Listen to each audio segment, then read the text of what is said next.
Alright, this is the end of week 11. Day 31. And it is Friday. Alright, here's what we did. The students completed this work, and I'm just going to talk a little bit about it. Some got it completely done, and some of them really close, and so forth. So here's what we did. We had 3 different parts. The first part, they worked on the web, and they did some work in the classroom. Here's what we were looking to do. They were going to pick one student out of the group and update their web page. And they can work as a team. They list the team members up here, read through the instructions, and then got to work. It was completely on their own. I was at a conference in Newton, an articulation conference. Alright, so they added some links. I haven't looked at all of this yet. And supplied the link to the website here. This will be fun. They were to search for a picture of me and add it to the website. Okay? They updated everybody else's pages with links to each other's page. We'll talk a little bit about that in class this week. And then they updated their Google site. And if they didn't have one, they should have created one. Not hard to do. Make sure that the site is published. We'll look at that in class this week, this coming week. Alright. And then they did some work in terms of domains. They looked for a domain name. Okay, and that ties right into web hosting, because a lot of web hosting places like Squarespace, what would be some other ones, DreamHost, some places like Wix, WordPress, and so forth. There's lots of options where you can pay some money and they'll host your site. And a couple different ways to do that. They do that where they help you create the page, or where I host some sites, I just get a Linux box, a Linux Apache web server, like we're using in class, and then I just update it myself. A lot of different ways to do that.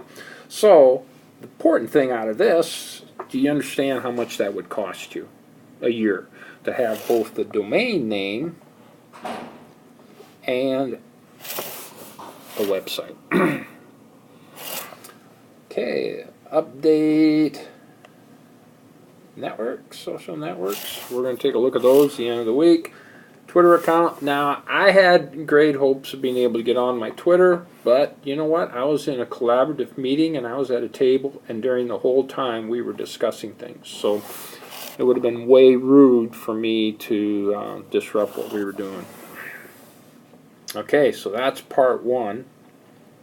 Should have got that done in the classroom. And then the network part, we moved around to different rooms, different labs on campus in order to get a true view of IP addressing and to take a look at those. So, in some cases, the machine might not allow you to do these things. But anyway, we looked at where they were located, what operating system, and you know what we're using, and who owns the machine. In this case, all of these, this would have been the college in the labs. Look up the addressing, so you can go to the command prompt and look that up, understand the difference between public and private addressing, right? What address they use on the internet, you know, compared to the address that's used in the machine. Okay. Like here, I was looking for the address in the machine, not the one used out in the public address, even though one group listed them both, which was fine. Can you find an IP for a particular domain name? Can you determine? Okay. Typically, a good place to do this. Aaron.net.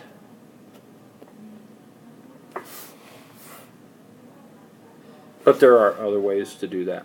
But it all goes back to those major locations. We talked about those in the project, and we talked about them in class. Next, can you work a little bit from a terminal?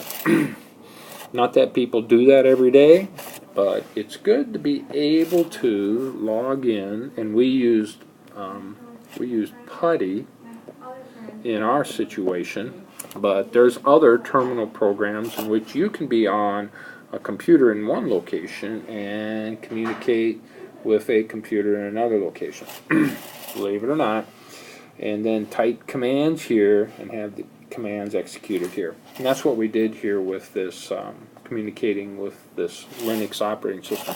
Plus Linux is extremely popular, so seeing a little bit of it would be good. No more new tweets, and that ended part 2. Part 3, a little bit on computer maintenance. Okay, can you determine the memory and the units? Don't just list, whatever